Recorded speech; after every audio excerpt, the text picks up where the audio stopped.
Lietuvos ilgametis žaidėjas, profesionalus krepšininkas, dabartinis vadų dėstytojas, futbolo klubo Kauno Žalgiris prezidentas Mantas Kalnietis. Jis sakė, kad mano stovi šiek tiek daug. Koks buvo tavo įsimintiniausias interviu? Tai tas jau jėla, ne? Man tai ne, čia, tai tas Repeša būtent yra tas treneris, su kuriuo esu susimušęs.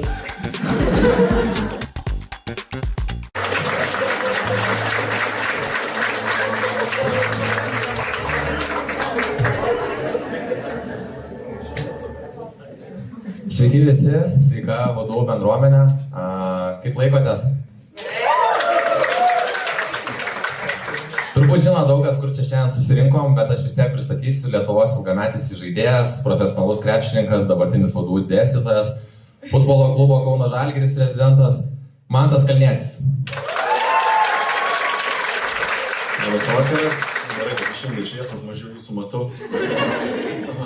Per metus kažkaip mažiau dėmesio, tai dabar vėl kažkokį įtampą sėdėt prieš auditoriją. O šiaip karjeroje būdavo tas įtampos daug? Prieš reporterius, prieš šiaip žmonės šnekant? Ne, prieš reporterius nebūdavo, tik tai atsimenu, kažkaip reikėdavo ateiti pakalbėti su studentais ar moksleiviais. Visą laiką toks jaudulys, nes nauja patirtis. Ne nauja, bet jinai ne kasdien nebūdavo. Ir kartais žmonės klausdavo, kaip tu nebijai žaisti, kai tave aplink stebi, ten nežinau, 1000 žiūrovų. O čia 7-mečiam vaikam negali papasakoti kažkokios istorijos. Tai toks skirtingi dalykai ir prie kiekvieno reikia priprasti. Ok, yra skirtumas. O šiaip pats esi dalyvavęs kaip žiūrovas tokiuose renginiuose, į pokalbius kažkokius atėjęs?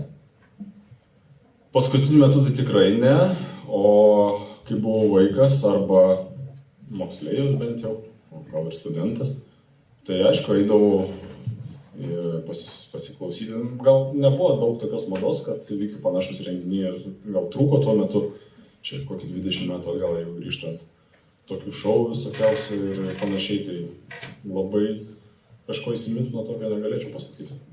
Ok. Šiaip, gal tada ir pakalbam apie tą vaikystę. Kokią mokyklą pats baigęs esi? Baigiau VDU Rasos gimnaziją. Ir viskas. Vieną. Ir viskas. Vieną gimnaziją. Šiaip net taip baigiau. Šiaip netaip sakai, tai turbūt nebuvai pavyzdingas moksleivis labai, ar buvai? Kaip sekėsi mokytis, kaip mokytojai tave reagavo? Šiaip tai ofigenai gerai sekėsi, kol buvau iki kokios 9 klasės. O paskiau nutiko krepšinis ir baigėsi tas ofigenumas. Dėl to, kad patekus į Žalgirio dublerio komandą, treniruotės prasidėjo 2 kart per dieną, gaudavom tokį leidimą iš mokyklos, kad ateiti 3 pamoką. Tai tas atėjimas į 3 pamoką dažnai virsdavo, kad į 5 arba visai neateini. Ir aišku, mokslas stipriai nukentėjo, bet iki tol buvau geras mokinys, iki tos 9 klasės tikrai mokinausi gerais pažymiais, nes mano mama pati mokytoja, tai mane visą laiką vertė. Buvo didžiausia bausmė, kad jeigu mokslai ir pažymiai bus prasti, tai turėsiu baną nuo treniruočių, stengdavosi suspėti abu dalykus. Kaip šiaip sekdavosi spėti, kaip atrodydavo ta tavo diena, būtent iš disciplinos pusės, kelintą keldavais, kaip tas 2 treniruotės nueidavai, kaip maždaug atrodė viskas? Tai Bolt tada dar nebuvo. Nežinau, kaip man tuo metu atrodė normalu, dabar jau būtų sunkiau. Kaip įsivaizduoju, jeigu reikėtų viską pakartoti, nebūtų lengva. Nes atrodydavo taip, keliesi po 6 truputėlį, pasidarai sumušteką, išgeri arbatos, šoki į rūbus, šoki žiemą į troleibusą, kuriame kokie -15 laipsnių. Ir važiuoji per visą miestą treniruotę, 7:30 jau tave laiko, ant tavęs rėkia, tai greitai atsigauni, atsibundi. Ir po 9 išsikrapštai, turi eiti į mokyklą, bet tada labai nori miego, grįžti namo pamiegoti. Ir tokia rutina, tada nueini į mokyklą, tau matematika, tu eini dar pažais kažką į sporto salę, tada mokytojai suranda, nes kitur aš niekur nesislėdavau, tik tenai, tada bandydavo grąžinti vėl į kokią pamoką. Tai 1-2 pamokos, tada grįžti namo pavalgai, vėl treniruoti vakarinę ir jau vakarė aukštyn papais mėgo. Užtekdavo per dieną. Šiaip esu matęs, aš niekaip nesugebėjau rasti, kai rašiausi pokalbį, bet aš atsimenu, kad pats, kai mažesnis buvau, žiūrėjau kažkurias varžybas ir buvo tarpė interviu tavo, tai pataisyk mane, jeigu klystu. Bet sakai, kad tavęs vis klausdavo mokytojai, ką tu veiksi, ką tu darysi, nesimokai ir panašiai, ir tu atsakydavai, aš būsiu krepšininkas, ir tai netikėdavo. Ar taip ir būdavo panašiai kažkas? Ne, čia gal reikėjo vieną kartą labai išsivartyti, žinai, 12 klasėje, kiek ten 4 buvo teigiamas pažymys, ne? Ja. Kažkaip buvau susitikęs stipriai su anglu, nes, žinai, man sytai buvo ir jūra ir matyti. Tai anglų mokytoja, kad išvestų 4, kažkaip reikėjo kažką galvot gudrauti. Ir nuėjęs pasėjęs, sakau, mokytoja, šiaip. Jinai man jau metus laiko zyzė, kad, ką tu vaikėlį žaisi, tą kamuolį nieko čia nesigau, žinai, ir paskiau tavo gyvenime bus sunku. Ir aš kažkaip taip, sakau, mokytoja, šiaip, kažkaip žaisiu Žalgirį. Ir man atnešė bilietus į rungtynes. Na, tai ten pažengėm, išvedė man tos 4. Išmokau. Ir po daug metų grįžau į mokyklą su bilietais, pasijuokė, mokytoja atėjo į rungtynes, tai tokia smagi istorija. Ok, geras. Šiaip minėjai tėvus savo, tau darė didelį įtaką tėvai vaikystėje, gal atsimeni kokį patarimą, nors vieną, gal yra kažkoks įsimintiniausias, gal keletą jų tokių buvo. Įtaką darė tai, kad turbūt paskatino sportuoti, nes tais laikais, kai aš augau, nežinau kokia dabar situacija, kad svarbiausias buvo toksai fokusas, kad nesibastyti gatvę, kad nepriliptų tokie negeri kaunietiški dalykai. Tuo metu buvo labai populiaru, greitai gali nukeliauti ne tą kryptim. Tai stūmė į tą krepšinį, man jisai nuo pat pradžių patiko, aš jį pradėjau žaisti nepilnai 7 metų, kažkaip taip niekad ir nebaigiau, o dėl skatinimo, nežinau, kažkaip tėtis visą laiką,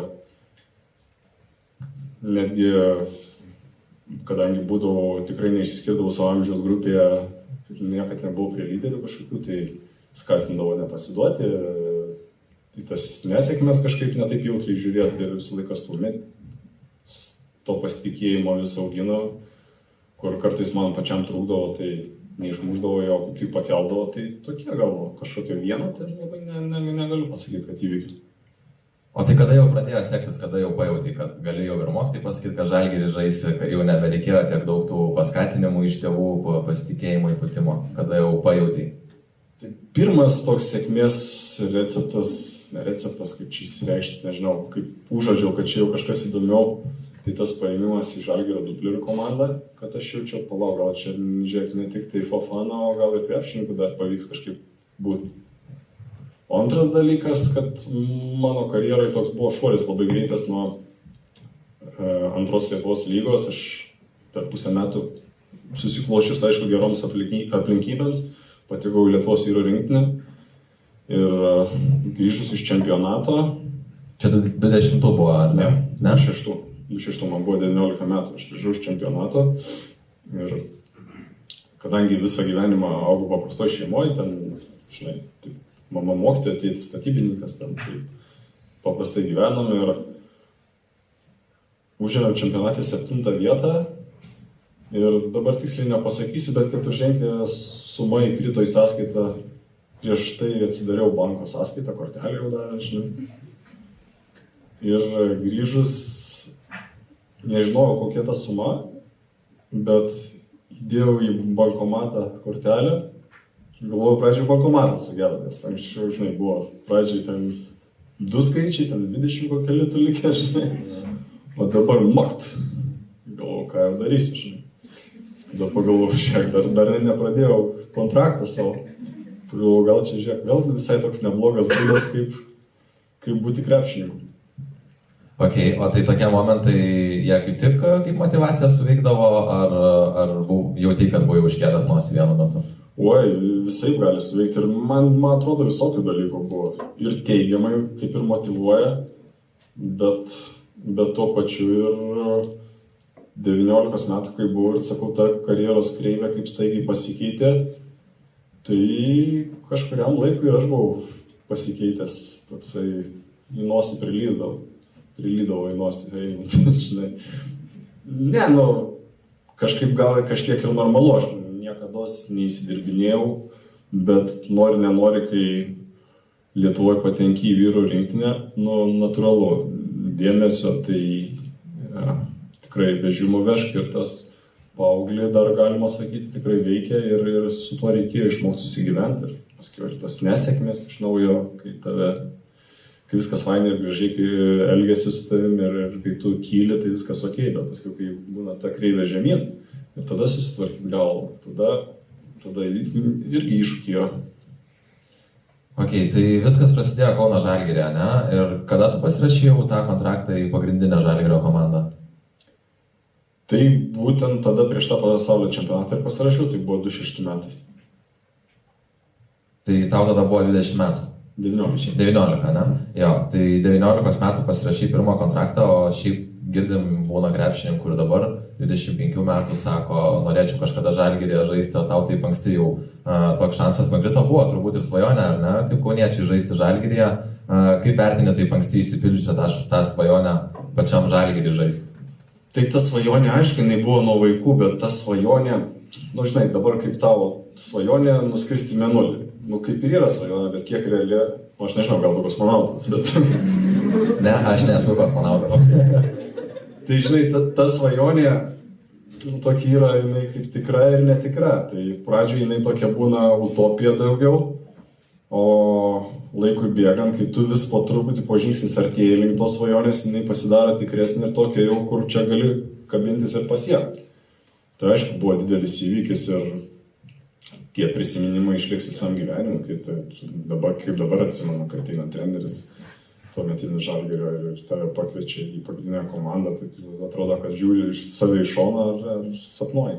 Tai tikrai buvo įsimintini dalykai ir aišku, nemažai tų tokių įsimintinų dalykų karjerai, bet jo, šokas. O tai kas tai pirmoji daly, nes aš kiek žiūrėjau, tai bent jau man pačiam patogiau buvo susiskirstyti, kad buvo karjera Žalgiryje pradžiai, nes realiai įskaitant ir dublerius, tai 9 metus praleidai Žalgiryje. Gerai, aš kas suskaičiau, aš nežinau. Jo, man atrodo taip.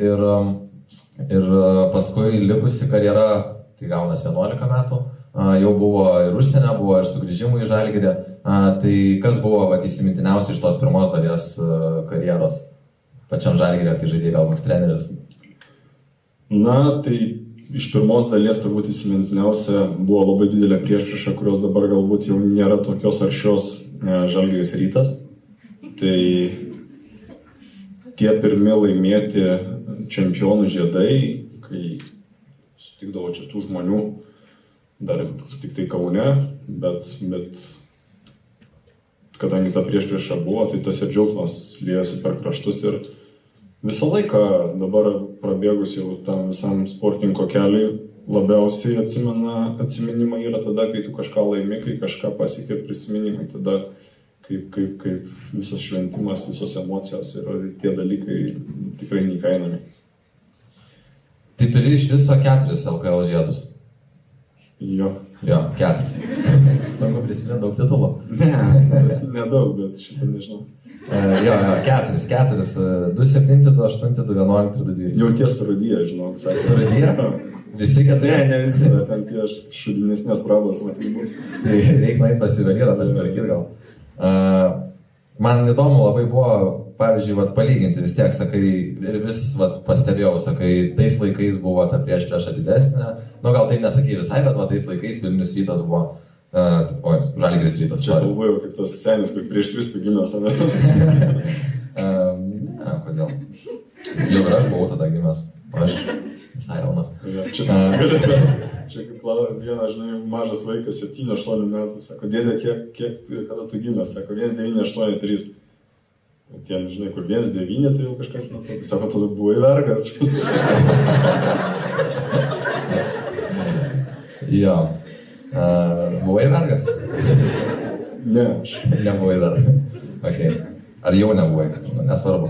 Žiūrėk, sugrįžtam geriau prie Žalgirio ir Ryto. Man labai įdomu buvo palyginti. Vat, pavyzdžiui, pasižiūrėjau, Lukas Lekavičius, dabartinis Žalgirio žaidėjas, turi 5 LKL čempiono žiedus. Jie buvo nuo 15 iki 17 ir 21 ir 23 metais. Tai vat kaip vertini, ar tie tavo 4 žiedai turėtų šiaip visuomeniai reikšti daugiau, arba Luko 5 žiedai? Čia vertinant tą ir prieš ir taip toliau. Dar prieš Neptūną buvo laimėtas vienas, man atrodo. Realiai tai, visiems pofik. Tikrai, iš tikrųjų, ko skirtumas. Dabar, žinai, smagu tai jos turėti, bet kad čia lyginti vertinti. Tai kiekvienam jie brangų savaip, žinai, ir čia kažkaip, kad čia dėti kažkokią lentyną, žinai, kaip sakyti, mano laikais, ne, aš nežinau. Ok. Gerai, tai prabuvai Žalgiryje gan ilgą laiką, jau iš tikrųjų iš to Žalgirio išvažiavai į užsienį nejaunas ganėtinai kaip krepšininkas, 26 metų, ar ne? Kaip galvoji, dabar matom irgi šiais laikais krepšininkai kiti būna 17 išvažiuoja į užsienį, į sporto mokyklas, ten Barcelona, taip toliau, NCAA. Kaip galvoji, ar tau lengviau buvo jau vyresniam ir jau paragavusiam profesionalo duonos jau tapti legionierium paskui, negu kad būtum kokiu 18-19 metų išvykęs? Nežinau, turbūt čia kiekvienas atvejis labai individualus. Aš čia labai buvau subrendęs, kai išvykau, nežinau, nes man reikėjo nuskristi, žaidžiau Rusijoje, reikėjo nuskristi į Krasnodarą ir jau Maskvoje išlipęs iš lėktuvo, pirmam lėktuve palikau pasą, o rusiškai nekalbu. Stewardesės Rusijai nekalba angliškai. Tai aš nežinau, ar čia buvo labai pasiruošęs pirmoji kelionė. O šiaip pačiam Krasnodarė buvo kažkoks kultūrinis šokas, ar buvo panašiai kaip Lietuvoje viskas, kaip atrodė ta šalis, tas miestas? Aš jau buvau matęs visą tą, bet prieš kokį 15 metų Lietuvoje. Tai jie vejasi, bet jeigu nori, žinai, tą laiko mašiną atgal į praeitį, čia reiktų sakyti. Tai gali į tos... Tai Krasnodaras, dar ten New Yorkas galim palyginti, kai tu nuvažiuoji žaisti kažkur prie Šiaurės Korėjos sienos, kur nors skrendi visą parą. Išskrendi, pavyzdžiui, yra tekę tokia istorija, pas mane Krasnodarė plus 30, nuskrendam 7 valandas minus 2:08. Aš jau čia išsirengęs, aišku, perspėjo, kad ten davė striukės, bet tokių kontrastų buvo įdomiau. Tai įdomus laikai buvo irgi. Ok. Paskui į Italiją perėjai, ar ne? Po Krasnodaro. Palauk, dar buvau grįžęs metus, nes aš gavau tavo, pusę metų grįžau, pripjauju grybų ir tada išvažiavau į Italiją. Kaip tada Italijoje jautėsi viskas, nes, sakai, Krasnodaras realiai buvo vos ne kaip praeitis, kad atvažiuoji į praeitį. Jau atvažiavai, sakykime, normalų, civilizuotą, ar ne? Milanas vis tiek turbūt jau toks didesnis Europos miestas. Koks ten buvo jausmas, nepasimetė tam visam dideliam mieste, nepažįstami žmonės ir taip toliau? Situacija kažkiek buvo pakitus, nes atsirado jau šeima vaikų, tai jie tenai įsitraukė greitai į mokslus. Kažkokia rutina atsirado ir namuose, ne tik pas mane. Dienotvarkė tokia įtempta ir Milanas nėra labai didelis, jis labai patogus gyventi, daug skrydžių iš Lietuvos, tai kažkaip dažnai migruodavo į laisvą dieną, aš sėdavau į lėktuvą, grįždavau visą laiką. Man trūkdavo tos Lietuvos, trūkdavo to Kauno, tai aš netgi per laisvą dieną skrisdavau namo. Jeigu ypač šeimyna Kaune būdavo, tai skrisdavau namo įkvėpti to per laisvą salėje, praeiti atgal į lėktuvą ir užsikrovęs energijos atgal. Gerai. Turim klausimą, šiaip paruošę video. Tai Ugne, jeigu galėsi paleist. Tuoj tik tais... Čia man žiūrėt kur? Jo, pala, tuoj. Jo, va čia pasižiūrėsim į ekraną. Užduoda klausimą basketinių žurnalistas Jonas Lekšnis, jis ir pats pristatys, tai įdomu, kaip tu sureaguosi. Sveikakas, man tai linkėjimai tau iš basketinius ofiso ir tą progą turiu klausimą apie 2 tavo karjeros trenerius, kurie yra vienmečiai. Abu jie yra gimę 1961 metais. Pirmasis yra šitas vyrukas pas mane, kitas yra iš tavo Milano laikų Džesminas Repeša. Tai pirmiausia klausimas, į kokias lentynas dedi šios 2 trenerius, manyčiau, kad jos turėtų būti skirtingos. O kitas klausimas, kuris iš šių vienmečių specialistų yra lengviau pastumiamas? Ačiū už atsakymą. Jums gerai girdėjęs klausimas? Liuks. Tai kuriuose lentynose dėtum, kurie aukščiau treneriai? Ne, tai vienas yra kažkur, žinai, dangoraižiui, o kitas Rusija. Tai aš, aišku, dangoraižiui viršui statau Krapiką, kuris yra tikras kaunietis, nors negimęs Kaune ir turi, kaip ten daug kas mėgsta sakyti, žalio kraujo, o su kitus sekėsi sunkiau. Tai taip pat Jonas, matau, kad žino istoriją, dėl to verčia mane jums papasakoti. Ir tai tiek. O tai kaip tas ginčas kilo? Nebuvo tiesiog, kad atėjo ir davė galvą kažkuriam? Ginčas jau mezgėsi kurį laiką. Mūsų rezultatai buvo prasti. Trumpai galiu papasakoti, tai buvo mūsų rezultatai prasti. Jisai įsiliedavo stipriai ir kritiką moku priimti ir tikrai, jeigu kaltas, pats esi nusivylęs savim ir supranti, bet kai ta kritika nepamatota ir visiškai į pievas, tai kažkada trūko tą plionkę. Ir pradėjau, aš atgal šaukti jo per treniruotę. Tada jis ėjo link manęs, aš pasimėjau savo magę, visą pragaitotą jam, į veidą gal nepataikė čia kažkur. Ir mes susistumdėm, ten tą pičkų matė, ten tais visais serbiškai, žinai, ten jisai man, aš jam jau nei angliškai, nei aš lietuviškai jam reikia, jisai man kroatiškai, žinai. Jis mane išsiuntė į Rūbinę, kas normalu tokia situacija. Aš jau į Rūbinę, tas mane čia vytis, galvoju, ką tu čia dabar darysi, tada jisai čia mane šok, tada aš jam už kaklą, jisai lietos, kai aš, žinai, kai mačiulis toks. Paėmė irgi ten tą, bet kažkas atbėgo, praskyrė, mes ten susiėmė. Kas po to buvo? Po to aš nusiprausiu, bet dar šūdas virė. Tada išeidamas dar pro salę, reikėjo iš Rūbinės kišinį pro salę dar praeiti. Galvoji, neteksi darbo jau? Tai pradėsiu to. Dar išeidamas aš iškoliau ten jį. Ten visi atsisukė jau juokėsi. Ir grįžau namo. Žmonės sakau, viskas batai, prisidirbu. Ir aš tikrai nesu labai karšto būdo, kad dažnai prarasčiau tą savitvardą. Skambinu agentus, kur iš naujos komandos man išmes dabar, nes aš tikrai peržengiau ribas, kas yra normalu. Skambina klubo direktorius. Sako, rytoj ateik pokalbį. Gerai. Taip ir aišku, galvoju, čia jau čia pasirašyti, kad visą gerą. Jisai tokį užmeta. Atsiprašysi trenerio? Nesu, gal neatsiprašysi.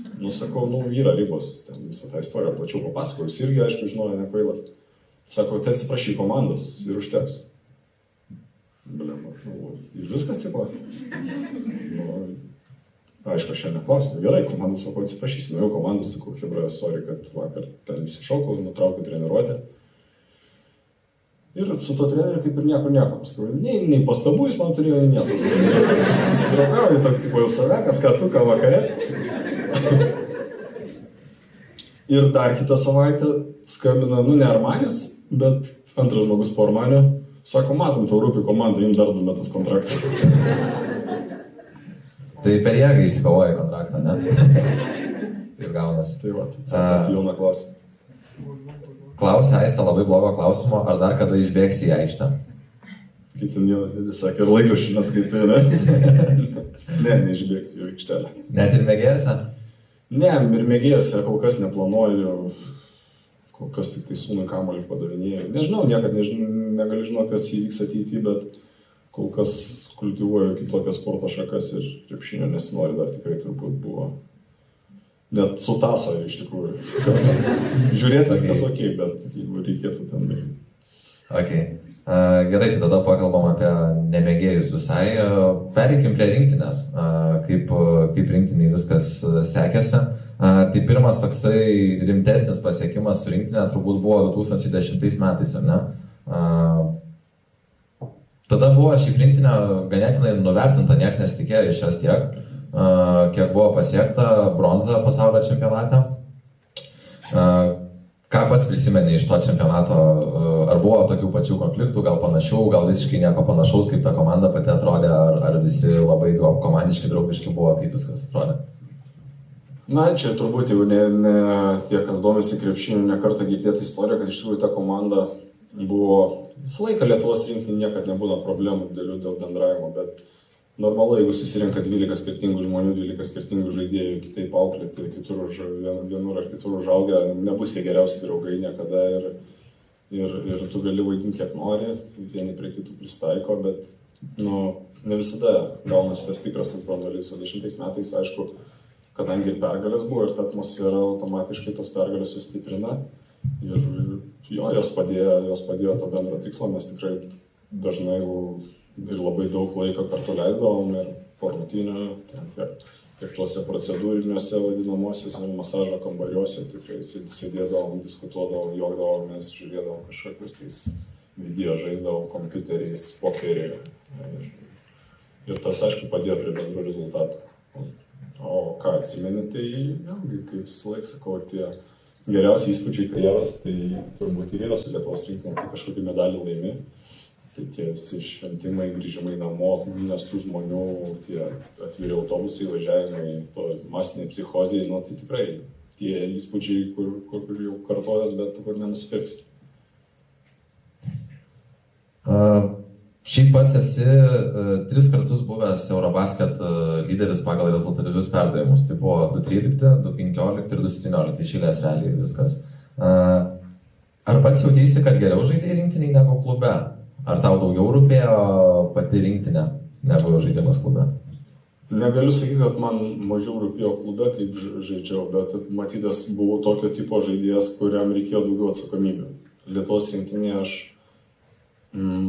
ypač išėjau Šarui, kai Šaras baigė karjerą, mes pradžioj dar kelis metus dalinomės tą poziciją, o kai Šaras baigė, tai aš daug metų, beveik 10 metį galima sakyti, nebuvo tokio pakaitalo, kuris dalintųsi tas minutės ir man tekdavo labai didelis vaidmuo, daug tų atsakomybių, bet tuo pačiu man kuo daugiau žaidžiau, tuo geriau sekdavosi. Tai ir klubinėse komandose, jeigu aš turėdavau daugiau atsakomybę, jeigu treneris manim patikėdavo, jeigu duodavo daugiau laisvės, tai aš daugiau ir naudos duodavau. Tai čia toks, sakyčiau, minusas mano kaip krepšininkų buvo tada, kai didesnė vienoje pozicijoje konkurencija ir ne visada sugebėdavau parodyti pamokų. Okay. Bet šiaip pats džiaugiasi, kad teko dar su Šaru pažaisti. Daug pamokų jis tau suteikė, vienoje pozicijoje žaidžiant, tai žaidėjas. Gal kažkada idealas buvo, kai dar nebuvai pats profesionalas.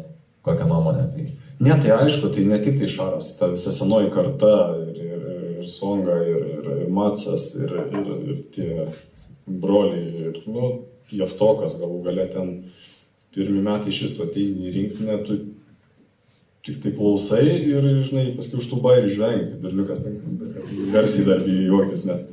Įsivažiuoji, jau po truputį ten atsirėži to žemės, kaip sakant, tada į vierchą perimi, kada bandai bent jau.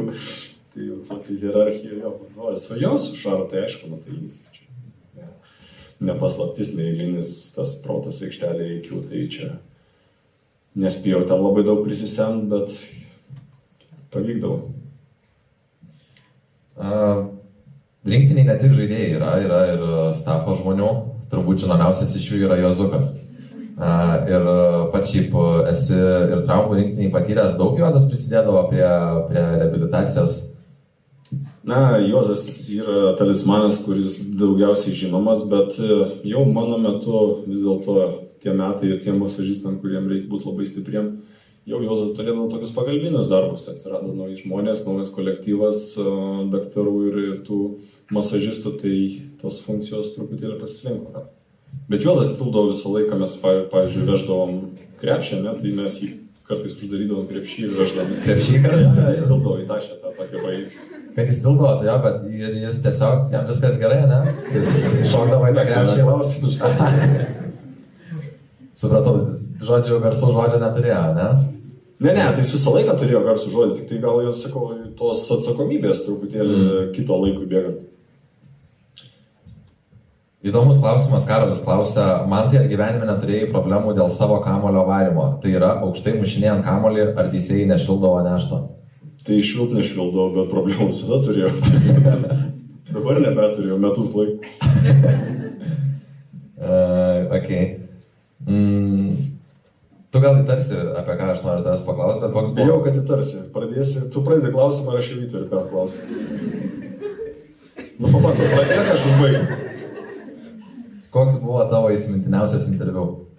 Nu, tai tas jau jėla, ne? Nu, man tai ne, čia, nežinau, visiems jokinga, man tai ten apšė. Jokinga? O Lindsay ištraukė? Dar, jo, aš... O tai kas ten buvo? Supranti, kas buvo?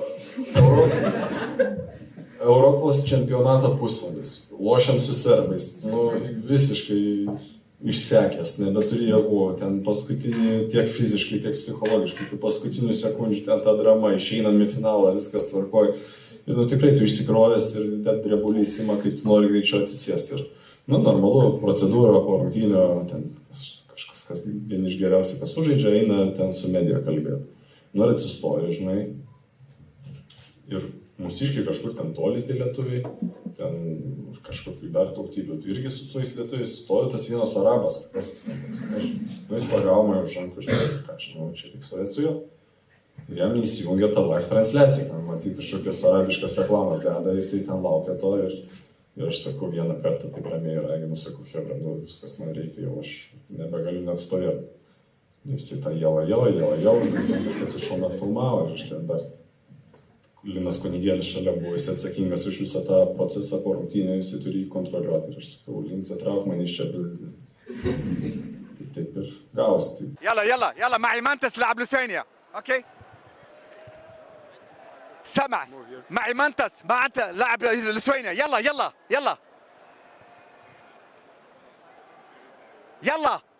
Let's go, guys. I need to go. يلا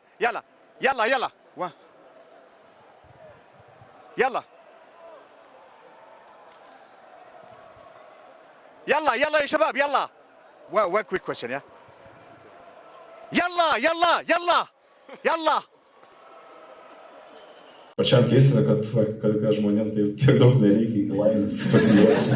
Bet tu paskui šiaip labai normaliai ten paklausė, tu labai paprastai atsakėjai, taip standartiškai, bet gražiai visą laiką. Jo, dėl to, kad ačiū Dievui, aš sulaukiu to klausimo.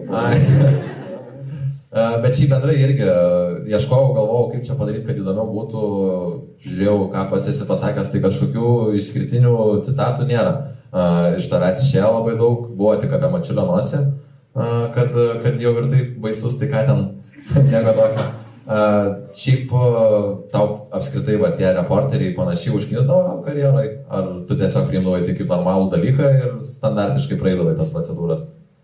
Lemba, nu ką žinau, nu būdavo, kai užknisdavo, būna paskiau tu supranti, kad čia jų darbas įvairiai, aišku, vėlgi labai priklauso nuo nuotaikos, ten žinai, tu vieną kartą eisi, kažko nepasakysi, ten arogantiškas dar kažkoks, nu bet tu vieną dieną jautiesi šitaip, kitą dieną kitaip ir ta irgi nuotaikų kaita ne visada tu ten atsiveria per daug. Aš iš vis kažkaip tas antraštės nemėgdavau, kad labai skambiai pasisakyti, mes geriau, žinai, kažkur ten savam ratelėje pasijokiam ir aštriau pasisakom kažką, o ten medijai duodi kiek reikia ir per daug ten. Aš nevaidinau niekad nei gero, nei blogo, toks kažkaip, žinai, per vidurį. Gerai, galime po truputį pradėti judinti ir žiūrovų klausimus. Vienas iš tokių buvo, kokia tavo pati didžiausia baimė? Šuo. Šuo? Vienareikšmiai šuo. O koks šuo? Bet koks. Bet koks? Jorkšyras irgi? Pofig. Tiesiog šuo, jeigu katė dar būtų didesnė. Žinai kaip, jeigu tas šuo, nu jeigu jisai va tenai tupi ir prie manęs neina, tai viskas ok.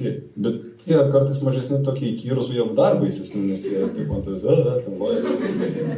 Aš ten, žinai, būna, bėga šuo ir ten tas šeimininkas, nebijokit, jis nekanas. Dar kandžiotis pradėtų. Iš tikrųjų, man čia vaikystės trauma mane išvertė iš vežimėlio mažą, kai buvau ir nuo to laiko viskas labai, labai bijau šunų. Šiaip kalbant apie baimės, vakar kaip tik kalbėjau su Jonu Mačiuliu ir jisai man minėjo, kad yra tau tekę tokia pramoga vos neiškristi iš autobuso. Aš kažkaip galvojau, kad tu šitą pasakysi, kad čia tavo didžiausia baimė, bet turbūt vis dėlto šunys nugalėjo. Ne, tada tai aš nieko nebijau. Nieko nebijau. Aš tai nelabai atsimenu. O tai kas ten buvo? Gali papasakoti plačiau, kokia ten istorija buvo? Istorija vėl grįžtant 2007-2008 metai, tai visa prieš Vilnius Kaunas. Ir būdavo tokia tradicija, kad jeigu Vilniuje laimėdavom tą paskutinį mačą prieš Rytą, jau čia čempionų žiedai, švenčiam ir ta kelionė kažkaip prailgdavo autobuse, mes jau ten pasivaišindavom gerokai ir grįždavom prie Kauno ženklo, pasitinka meras, pasitinka ten kažkokie kareivių kaip ir tokie atviri džipai, ir mes sulipam į tuos džipus ir tada gatvėse daugiau mažiau čia iki Rotušės, užpildyta Rotušės žmonių, pasidžiaugčia, Žalgiris laimėjo, Kaunas vėl pirmi. Ir Jonavos gatve mes važiuojam visi su tais džipais ir ten žmonės ir ten stoja, ir tu jau ten visi euforija, jau, ir, kaip sakau, ir būsenai tam tikroj. Ir ką čia žmonės ranką duoda, ten 5 sumušį su vienu, su kitu. Ir kitas neką mažiau pabaliavojęs ant žemės stovėdamas, jis mane čiupo už rankos, o ten tas džipas atviras po, pusantro gal, 2 metrų gal nebus, bet pusantro, ten išvažiuojančio džipo išsivers būtų gerai. Ir aš jau ten pas jį į tą ranką, žinai, į tą glėbį, tai tas su savo petelinę mačiulį, žinai, paėmė. Čia. Statė gal, ačiū jau. Išgelbėjo, nes kas būtų buvę, jei būtų neišgelbėjęs? Ką žinau, būtų baigusi šventę, turbūt vis tiek, sakau, ten negreitai nors važiavo, bet nežinau. Ok, tai to eisime į pertrauką, dar tik tais vienas klausimas iš karjeros, man labai įdomu buvo. Realiai 2 kartus baigiai karjerą. Viena karjera buvo baigta rinktinėje, kita buvo baigta klube. Tai klausimas labai paprastas. Kuri buvo skaudesnė tau pabaiga, ar rinktiniai, ar jau klube, kada jau viskas baigės? Gal rinktiniai, nes klube jau, nors ką žinau, ką aš čia dabar sapalioju, ar ten buvo pagavaičių. Nebuvo, nei ten neskaudėjo, nes žinau, kad automatiškai ateina tas laikas, baigiau vis dėlto krepšinį ne 25, o rinktiniai 35 buvo, 36 iš viskai baigiau. Tai nebuvo skauda, aš jau buvau taip susitaikęs daugiau mažiau, ypatingai tai, kad po paskutinius porą metų jau negalėjau normaliai žaisti taip, kaip save įsivaizdavau, nes būnant paskutinį sezoną užsienį gavau traumą tokią, po kurios neatsistačiau ir supratau, kad dar bandžiau pradžiai save, paskiau kitus gal pradžiai kitus, paskiau save apgaudinėt, kad čia dar susitvarkysiu, bet ta koja neatsistatė ir supratau, kad vis tiek reikėjo žingsnį tą žengti ir gerai, kad nelaukiu iki sezono galo. Ok, gerai, tai kol kas tada tiek, išeisime pertrauką 10 minučių, nueikit į tualetą, nueikit prie baro, pasimkit alaus, pabendraukit tarpusavį šiek tiek, mes pailsėkit ir jūs ir grįžtam už 10 minučių tada. Įdomus dalykas atsitiko iš tikrųjų per pertrauką, nes tavo geras bičiulis prisistatė ir nepažįsti gerų, neturi gerų bičiulių. Aš paklausiu jo paskui. Ir jis tau irgi turi klausimą uždavęs. Ir čia vėl reiks atsisukti pasižiūrėti. Sveiki visi, sveikas Mantai. Nežinau, reikia čia sugalvoti greitai klausimą. Tai ką, žinau, kad esi stilingas vyrukas, visą laiką stengiasi siekti koja kojon su mada. Norėjau paklausti, kaip sekėsi Milane, kai reikėdavo nešioti ten tos įvairaus stiliaus rūbus pasiūtus Armanio. Ar viskas tiko dėl tam tikrų gabaritų apatinių, ar viskas patiko? Jis sakė, kad mano storą šiek tiek daug. Tiko?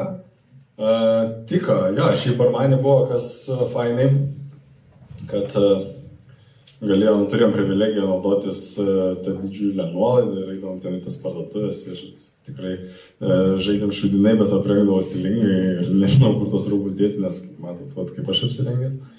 Bet taip, Armani rūbų turiu turbūt visam gyvenimui prikaupęs namie, laikau ir jie dar neišpakuoti, tai tokie. Jo, Jonas vėl, šmaikštus bandė pabūti labai, išsiminėjęs mano pasijuokti. Turbūt visada taip, ne? Tai jo, tai pas mus visą laiką drožykla tokia, žinai, kai yra ypač lietuviai, kur tu turi tokį pagautą cinkelį, bairį paslėptą tarp eilučių, tai visą laiką yra tokia tokia mada vieni iš kitų juoktis ir turi labai gerai galvoti, ką aš nekėjau autobuse kažkur ar prie stalo sėdint, nes kiekvienas žodis yra gaunamas ir tik tai ne ten truputėlį iš šono nusprūsti ir tave suėda. Štai tai viskas vyksta. Okay. Pakalbėkime apie dabar. Padėkime į šoną jau truputėlį tą krepšinį. Dabar esi futbolo klubo prezidentas. Šiaip sunki tradicija buvo. Ir kuris sunkesnė? Ar iš krepšinio į futbolą perėt, ar būtent iš sportininko jau į administracijos žmogų? Ar sunku priprasti prie tos kėdės? Nežinau, ar sunku.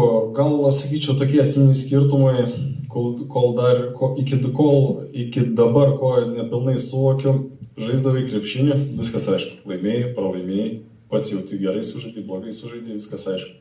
Čia sėdi, kažką darai, kažką konstruoji, kažkur, žinai, nustengias, padarai gerą darbą, bet kiek tai naudos duoda, žinai, kiek čia tos pridėtinės vertės, o tas labai sunku apčiuopiama tas rezultatas, suprasti, kaip tu dirbi. O žinojau, kad ten eisiu, žinojau, kad reikės daug mokintis ir dabar žinau, kuo daugiau einu, tuo daugiau suprantu, kad mažiau žinau. Čia natūralu, turbūt į kiekvieną dalyką, kuo labiau gilinantis atsiranda vis daugiau klausimų, tai čia ne kitoks variantas. O iš kurios pusės sunkiau, ar iš tos futbolo, ar kaip iš vadovo pusės žiūrint?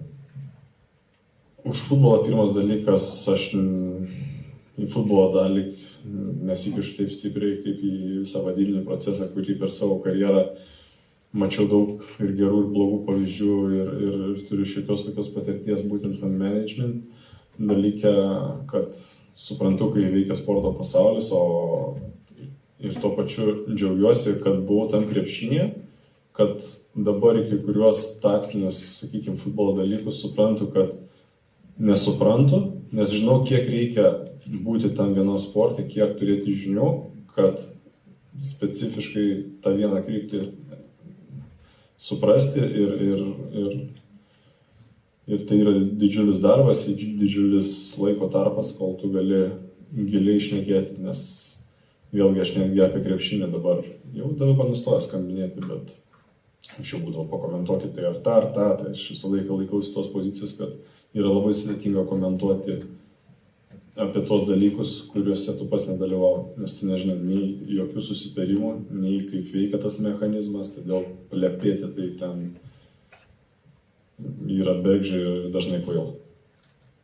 O šiaip dabar dažnai uždavinėja tau klausimus, pavyzdžiui, apie futbolo klubo ateitį, kaip kokia vizija yra matoma, ar čia Europoje galbūt žais kažkada, ar susilaukia tokių klausimų dažnai? Tai aišku uždavinėja žmonėm įdomu ir natūralu, tai anksčiau buvo klausimai apie krepšinį, dabar daugiau apie futbolą. Ir būna, nuvažiuoja kur nors, žinai, dabar tas naujas vairis, nuvažiuoja kur nors, pavyzdžiui, aš tam žaidžiam telšiuosi kokiuose, arba gargžduosi. Tai jau čia krepšinio šiandien nežaisim, ko čia atvažiavai. Kiekvieną kartą jo geras. Kaip reaguoja, mandagiai sureaguoja, ar jau... Tai mandagiai, bet ką, žinai, čia kaip savų visą laiką, koks tu didelis. Sakai, Gargždai, Telšiai, tai šiaip apie Telšius irgi toks vienas įdomus dalykas. Jau čia pasipylė tų video klausimų, tai važiuojam toliau. Dar vienas bus toksai. Sveiki studentai, esu Kauno Žalgirio futbolo komandos komunikacijos vadybininkas Lukas Gintautas. Labas Mantai, papasakok apie šio sezono patirtį futbole, kai Telšiuose vyko rungtynės visiškoje baloje ir kaip tas rungtynes išgyveno mūsų legionieriai iš Afrikos. Ačiū už klausimą. Jo, vėl nauja patirtis, aš kaip mėgstu pasakyti, kad dabar, kuo skiriasi Lietuvoje krepšinis nuo futbolo, tai didžiausi skirtumai, aišku, yra lygio, europinė prasme ir infrastruktūros, ką mes turim Lietuvoje. Nes pirmas buvo man toks šokas, aš tik tai pradėjus dirbti, važiavau su komandai į Panevėžį, nuvažiavome į stadioną, žaidėjai rengėsi, norėjau pasikalbėti su treneriais, ieškau trenerių, niekur nėra. Žaidžiu pas žaidėjus į persirengimo kambarį, sakau, kur treneriai? Sako, tenai, prie jų. Atsidarau duris, dušas. Žiūriu, treneriai susėdė. Sakau, tai ką jūs čia darot prieš rungtynes dušę, žinai? Jie įsirengė savo kambariuką, tarėsi, dėliojasi taktiką, nes tiesiog nėra patalpų treneriam įsirengti. Čia toks liūdnas vaizdas kartais Lietuvos futbolė. O Telšiuose dar įdomesnė situacija. Lapkričio pradžia berods, žaidžiant rungtynės Telšiuose, nuvažiuoju į Telšius, kažkaip atskirai nuo komandos važiuoju. Dažniausiai važiuoju, kad truputį mažiau laiko užimtų visą dieną, nes viskam namuose ten pyksta, kad sekmadienį Telšius, aš sugalvoju, sako, jau taip visą gyvenimą, tu ten važinėjai, dar sekmadienį Telšius įsivažiuoju, žinai.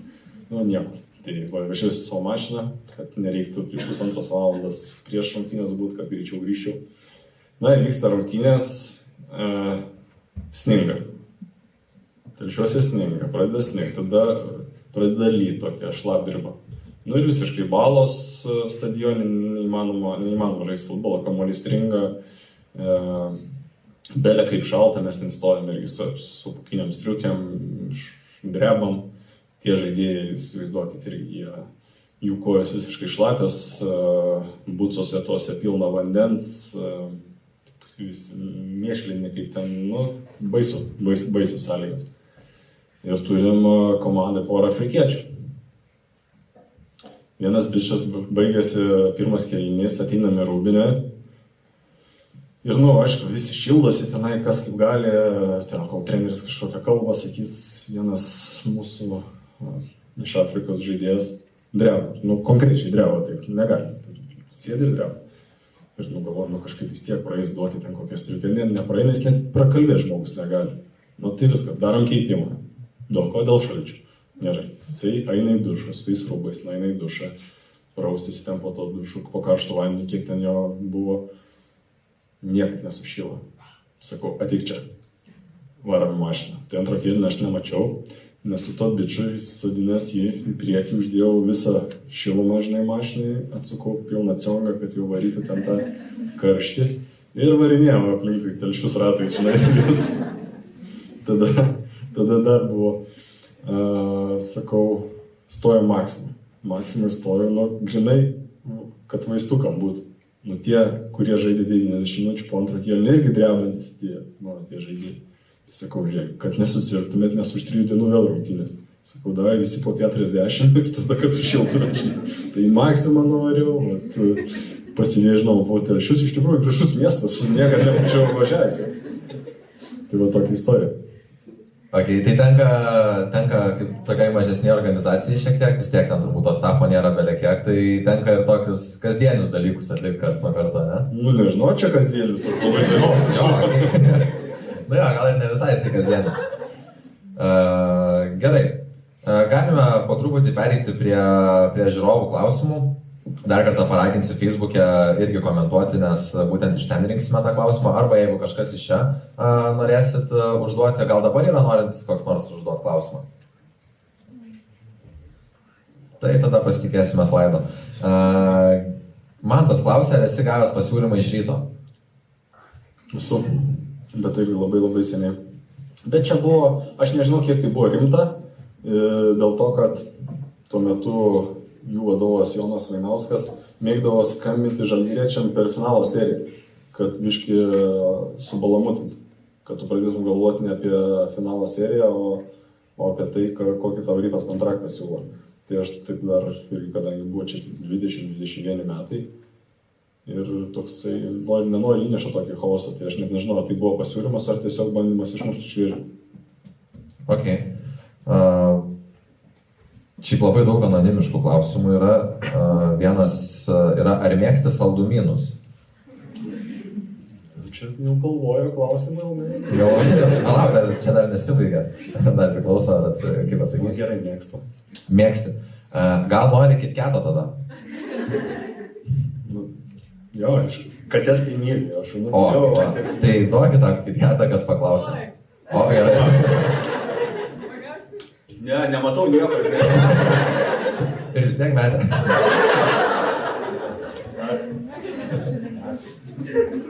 Ne, bet klausimas tai geras, jeigu tu geras. Favoritas jau, ne? Ok, jela. Atrodai labai jaunatviškai, kokia tavo grožio paslaptis. Su širdelė dar, man galiu parodyti.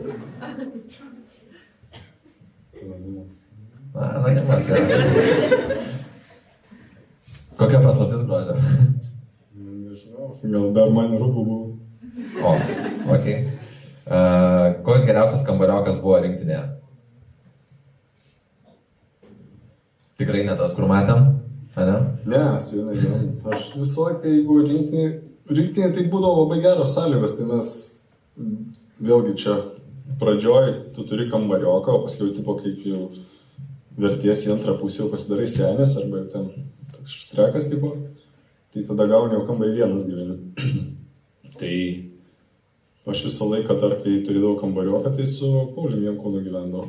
Tai nežinau, kiek jis gali būti geriausias, bet jis turbūt buvo praktiškai vienintelis, su kuriuo gyvendavau. Okay. Šiaip visgi susirinko čia pagrindinė turbūt vadovų bendruomenė, vadovų studentų atstovybė organizuoja ir patį renginį. Paklauskime apie tai. Klausia vėl anonimas, ar kaip dėstytojas esi labai griežtas? Žiūrėkit, aš neapsimetinėjau, kad esu standartinis prezidentas, man iš vis tas šiurpa net keletas, žinai, kaip kreipiasi taip. Dėstytojas gal? Ne, ir prezidentas, ir dėstytojas, realiai abudu jie kelia man šiurpą. Aš nelaikau savęs normalių dėstytojų. Mes tiesiog, tiek aš, tiek Paulius, ateinam į paskaitas pas studentus.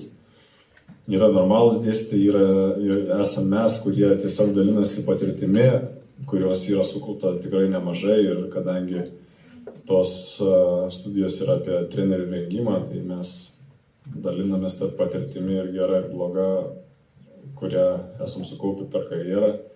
Tai oficialiai taip aš dėstytojas, bet, realiai tai tikrai. O šiaip būna tokių, kurie matai, kad tie studentai kalbi su jais, jie klauso ir jie ten vienodai paišo, ką kalbi. Tai pusė jų vapšė net neateina. Pats eitum, jeigu, nežinau, koks, tarkim, tau 20 ir koks Kurtinaitis veda paskaitas. Lemba jaučiu jo, būčiau atėjęs. Ja. Jo, galvoju, kad būtų, jeigu nelabai anksti, aišku, žinai, pasėdė. O mūsų paskaitas anksti, čia toks kabliukas, kur gali kažkiek atleidži, žinai. O tai jau nuo kelių jau tau tas metas būtų, kada okei? Ne, tai dabar jau kaip ant senatvės man aš jau lengviau keliuos. Bet rytoj mat iššūkis, rytoj mano studentai turi egzaminą ir prasideda nuo 8. Gal yra čia tų studentų kažkiek? Ne? O, yra kampas vienas. Jo, kažkas. Gerai, kad vėl nematau čia. Okay. Ar esi buvęs vadovų bendrabučiuose? Jeigu taip, kokie prisiminimai? Jeigu ir buvau, tai neprisimenu. Gerai. Ar lengviau buvo rašyti bakalaurą ar krepšinio rungtynėse žaisti? Ar rašai bakalaurą? Rašiau. Rašai? Kaip sekės? Žiūrėk, aš čia ne pats radžės ir čia ne viską atsakinėsiu, gerai? Gerai. Ne visus klausimus atsakinėsiu. Apsigyniau, tarp kitko, mano gynime, kai aš turėjau apsiginti viešai tą savo darbą, atėjo Lietuvos ryto televizija filmuoti, galvoju, prisivarysiu. Ir buvo reportažas, paskui per teleką rodė. Kas jas ten pakvietė? Ką? Nežinai, kas pakvietė? Aš nežinau, kažkas užstukalino ten viešą, žinai, jie paėmė, susiorganizavo ir atėjo, aš kaip pamačiau, man taip ten, žinai, stresą, ten pilnas kelnių, dar tiesų savo tą kamerą. Mama viena, 8 gaubai. O, tai normaliai visai. 8 gerai.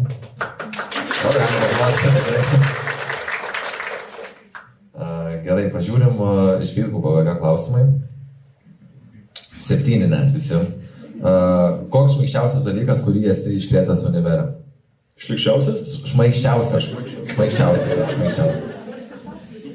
Tai gali ir šmaikščiausiai, man. Šmaikščiausias. Sąžininkai pasakius, nebūdavo aš ten labai jau dažnai tam univere. Nebūdavo dažnai. Šmaikščiausias dalykas...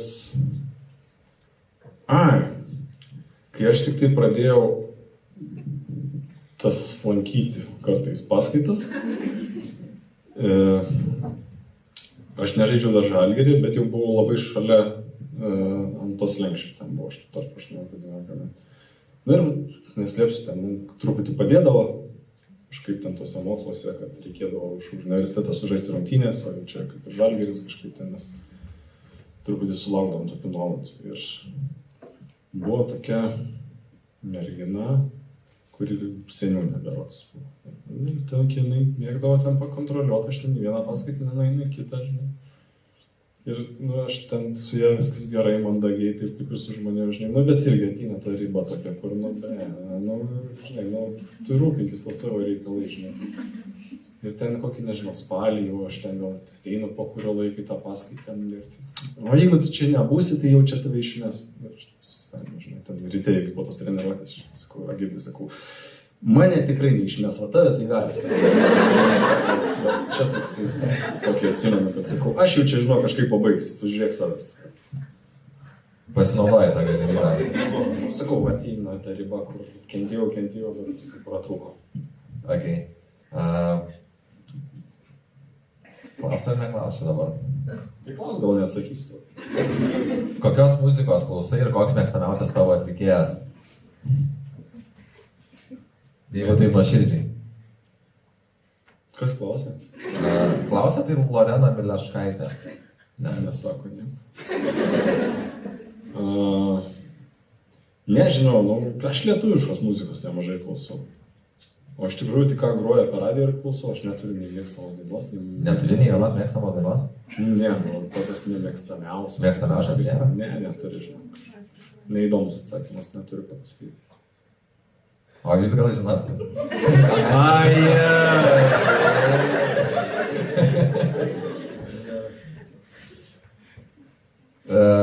Yra dar klausia, ar... Dainos. Ne, tai ne. Gerai, tai grįžtam tada prie... Grįžtam, ne? Gal jau baigiam, šis baigiam. Ne, tai dar reikia suskaityti klausimų žmonėm, tai įdomu vis tiek. Gerai. Jo, surinkdėjom. Ar teko kada nors perlaikyti egzaminus, ar visada tiesiog išsisukdavai?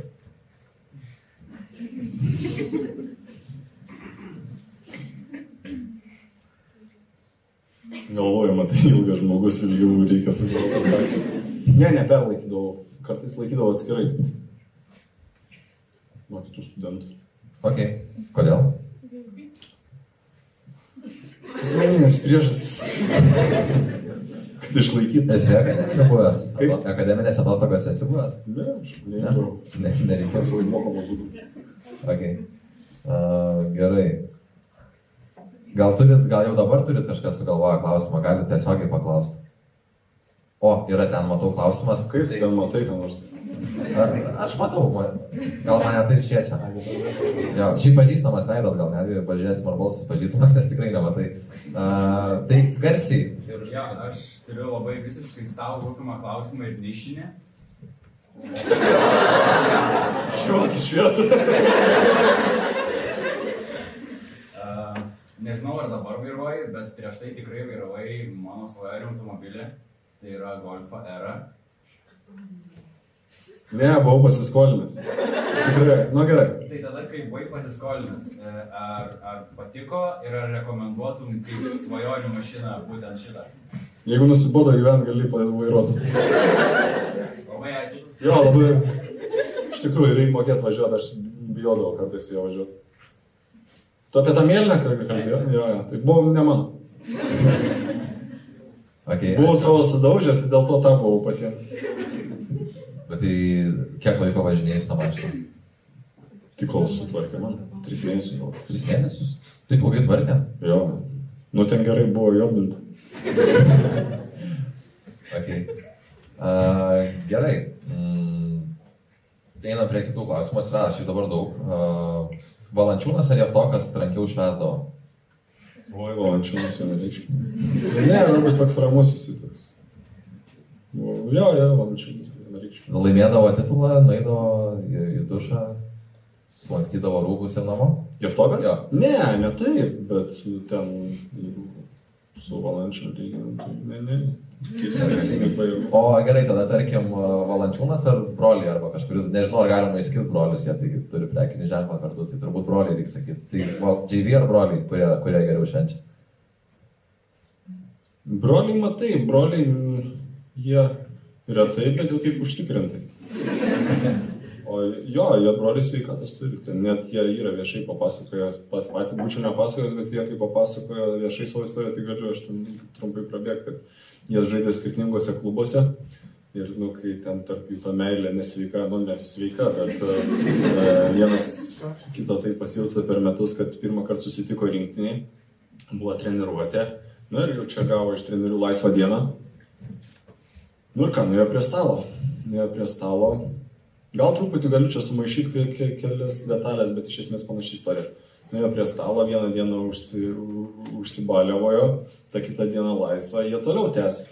Jie tęsė tą dieną ir jau kitos dienos vakare jau jie lūžta, eina miegot.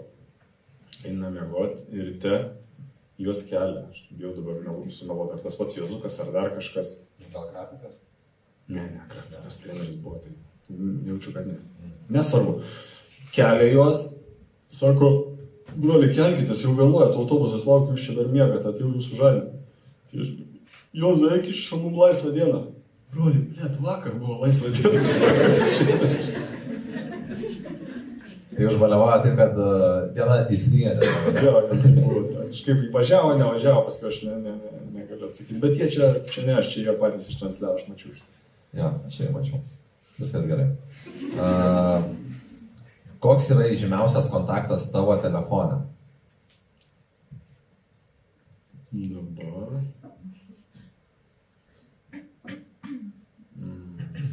Įžymiausias žmogus, ta prasme. Jo, kurio telefono numerį turi. Tai arba Arvydas Sabonis, arba Tony Parkeris. Tony Parkeris. Toliau eina. Jie perskaitė turbūt. Ar pakeltai... O žiūrėk, kaip aš mačiau tos pasikalbėjimus, gal duot Tony Parkerio numerį dabar visi drošia. Nežinau. Ne. Okay. Klausia, ar pakeltų dabar, jei jam paskambintum ir paprašytum palinkėjimo būdus, nepakeltų, ar ne? Gerai, kad Landerį gerai, ne? Ja. O turbūt tie patys dėstytojai paklausė, ar būsit ryt dėstytojas Kirvis egzamine? Jo. Čia apie grožį daug klausimų.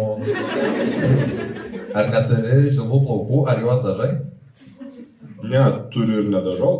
O, tai turbūt pastabumas prastas žmogaus, kuris klausia. Aha, ne, turiu jau. O reikia dažyti, pa? Man kažkaip irgi, man geriau žili negu pliki.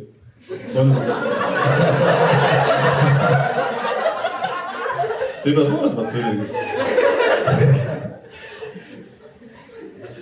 Ja, man kažkas. Bet čia skonio reikia. Ar įveiksite Panevėžį ir Vilniaus Žalgirį kovoje dėl čempionų titulo? Klausimas ir toks. Ar įveiksite? Kažkada įveiksim. Nežinau, kad man tokie klausimai, tai nelabai. Čia, žinai, tai tas yra įdomus sportas, kad tu nežinai, kas bus ateityje. Ir gyveni ir sieki tų tikslų svajonių, o kaip čia bus, kas tai žinau. Okay. Yra šiaip daugam ir apie tą futbolą yra įdomu. Klausia, kitą sezoną Kauno Žalgirio futbolo klubas pretenduos į Europą. Tai turbūt turiu omeny, kad jeigu per sportinės teisės pavyks, laimėsit ir panašiai, ar norėsite eisit ir žaisti? Ne, tai labai trumpai, nes daugam turbūt nelabai įdomu. Tai yra šansas, kad žaisim. Dabar laukiam kovo mėnesio ir paaiškės, ar žaisim ar ne. Paprastai. Kaip ir visi klausimai apie sportą, jei kitų nemačiau. Kur dažniausiai smaginatės su draugais, jeigu noriu atskleisti šitai auditorijai? Aš nesismaginu su draugais. Nesismaginam su draugais.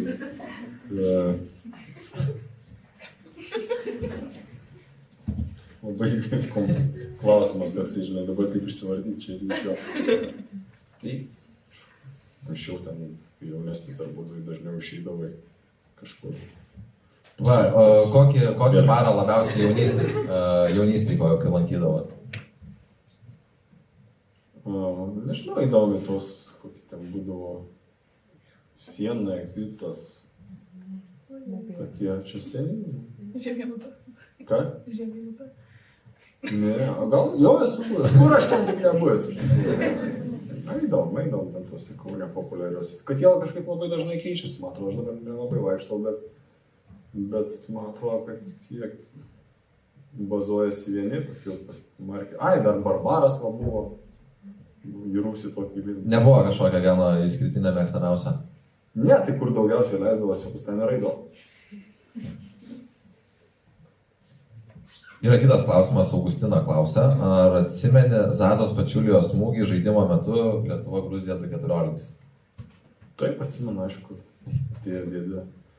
Kūnės prarašė tiesiai, išvažiavau į ligoninę, susilo kaktą. Tokia ir istorija, greit. Ar esi tikintis?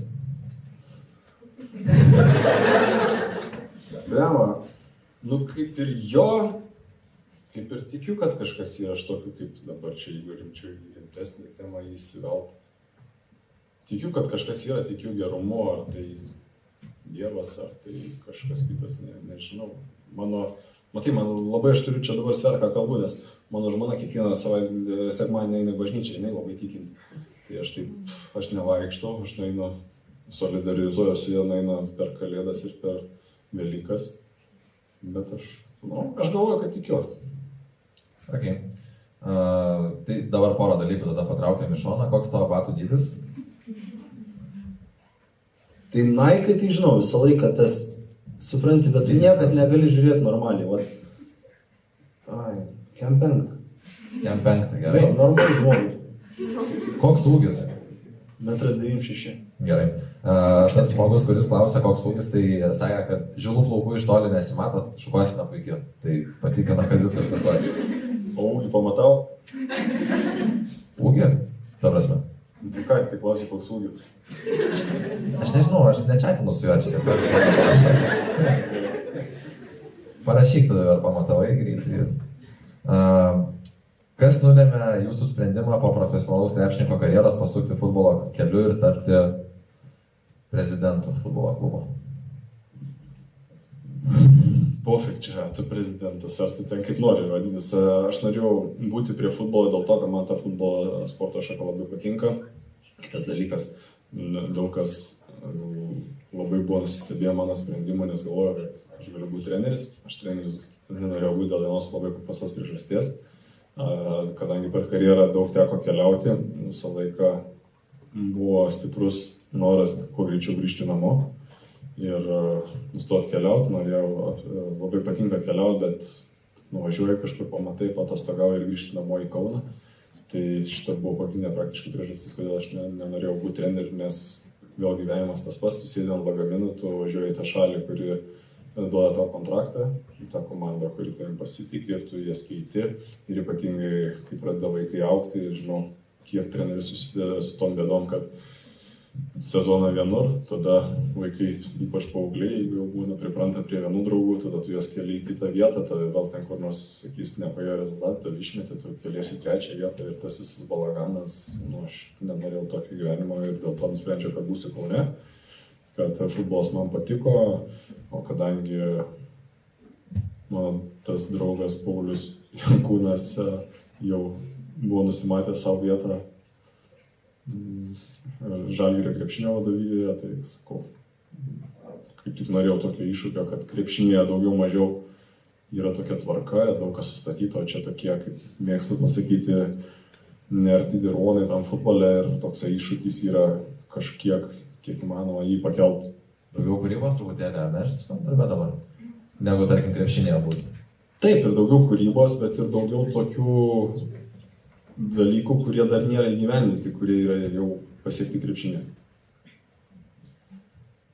Turėjom mažą diskusiją čia Facebooko postą, komentaruose. Įsivaizduoju, kad klausė Aistė, įsivaizduoju, kad niekada netapai krepšininku. Kokią karjerą būtum pasirinkęs? Ir Edgaras atsakė, vagis. Prašė išgirdau klausimą, įsivaizduoju, kad klausė Aistė. Kad ką? Įsivaizduoju, kad klausė Aistė. Ne, Aistė klausė, tavęs prašo įsivaizduok. Bet šiaip gali atsakyti, kokią karjerą būtum pasirinkęs, jei ne krepšininku. Nu tikrai ne vagis, ne, aš per geras negalėčiau būti vagiu. Vagimi, ne vagiu.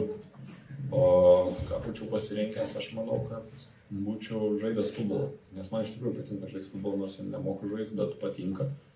Ir turbūt šičia būčiau linkęs. Ar turim dar iš čia klausimų, bet jeigu turim, tai riktelkit, nes tikrai nesimato nieko. Matau, ranką iškilo. Tai atsistok ir sakyk tada drąsiai.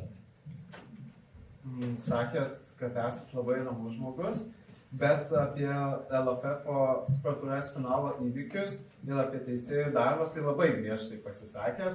Tai kaip viskas buvo ir kur geresni teisėjai, ar LKL, ar Lietuvos futbolo lygoje? Pirma klausimo dalis, aš esu ramus. Gal biškai netaip įsireiškiu, nesu aš ramus, bet aš taip stengiuosi kontroliuoti gal tas emocijas. Ir jos kai prasiveržia, jeigu kas atsimet mane žaidžiantį, tai aš tikrai emocijų neslėpdavau ir būdavau toksai kaip tik, kurios dažnai išspausta ir mėgdavau pašaukti, pariekti ir ant savų, ir ant svetimų. Tai va gal čia pirma tokia dalis klausimo, o dėl teisėjai, žinai, dažnai irgi emocijos užvaldo ir kai tu bent jau nebūtinai būdamas teisus, bet tu kai įsivaizduoji, kad tai yra neteisybė, tada užverdi ir ištransliuoji tą, ką ištransliuoji. O dėl teisėjų, tai, žinai, aš kaip paskiau, kai nusiramini, tai jie visur stengiasi daryti savo darbą, kokia jų kvalifikacija, koks lygis, tai taip jie išvilpia. Tai aš čia kažkaip nusimulinau gal kažkiek nuo klausimo, bet tokia realybė. Ar yra dar klausimų iš auditorijos? Jeigu keliat ranką, tai nematau. Gerai, įsivaizduosim, kad nėra tada. Kokie tavo hobiai? Čia iš slaido klausė jau.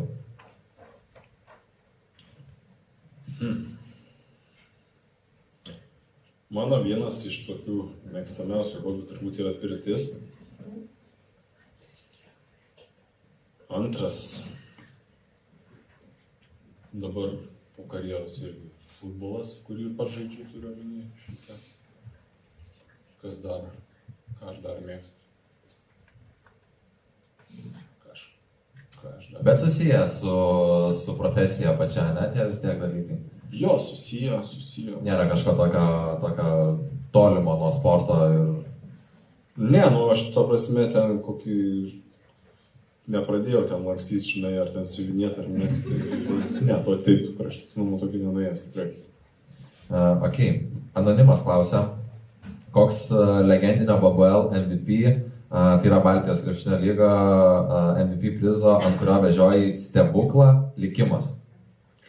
Įvesti kontekstą reikia. Kažkada, prieš daug metų, laimėjom Baltijos krepšinio lygą ir aš tapau naudingiausių žaidėjų ir už tai gavau dovanų Šiauliuose dviratį.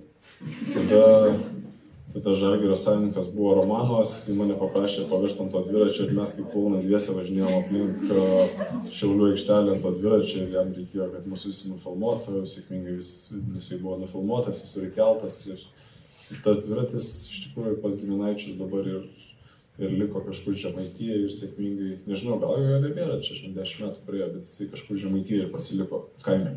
Kaip jautėsi Romanovą, turėjęs vežti?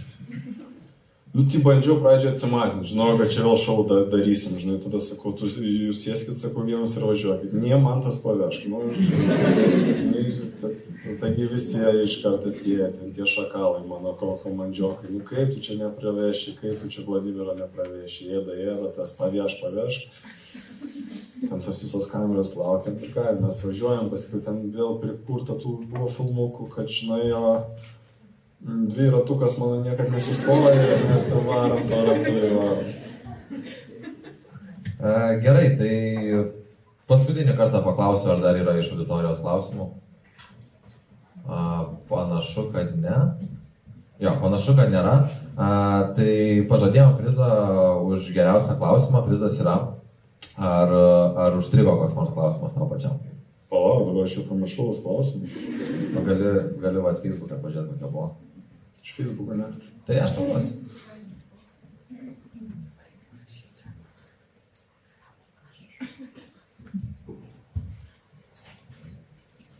Gal iš auditorijos, kuris.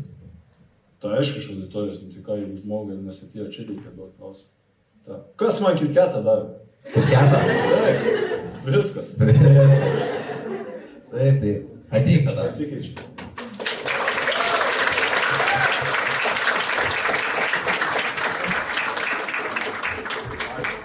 Ačiū už KitKatą, ačiū klausimą.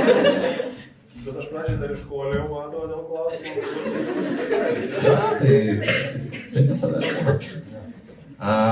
Gerai, tai viskas. Ačiū tada tau, Mantai, ačiū jums visiems. Labai malonu, kad atvykot. Malonu, kad pats sutikai. Gal ne pirmas, tai yra gal ne paskutinis kartas. Gal tikrai pirmas, bet gal ne paskutinis. Jo, tai ačiū tau. Ačiū labai, Mantai.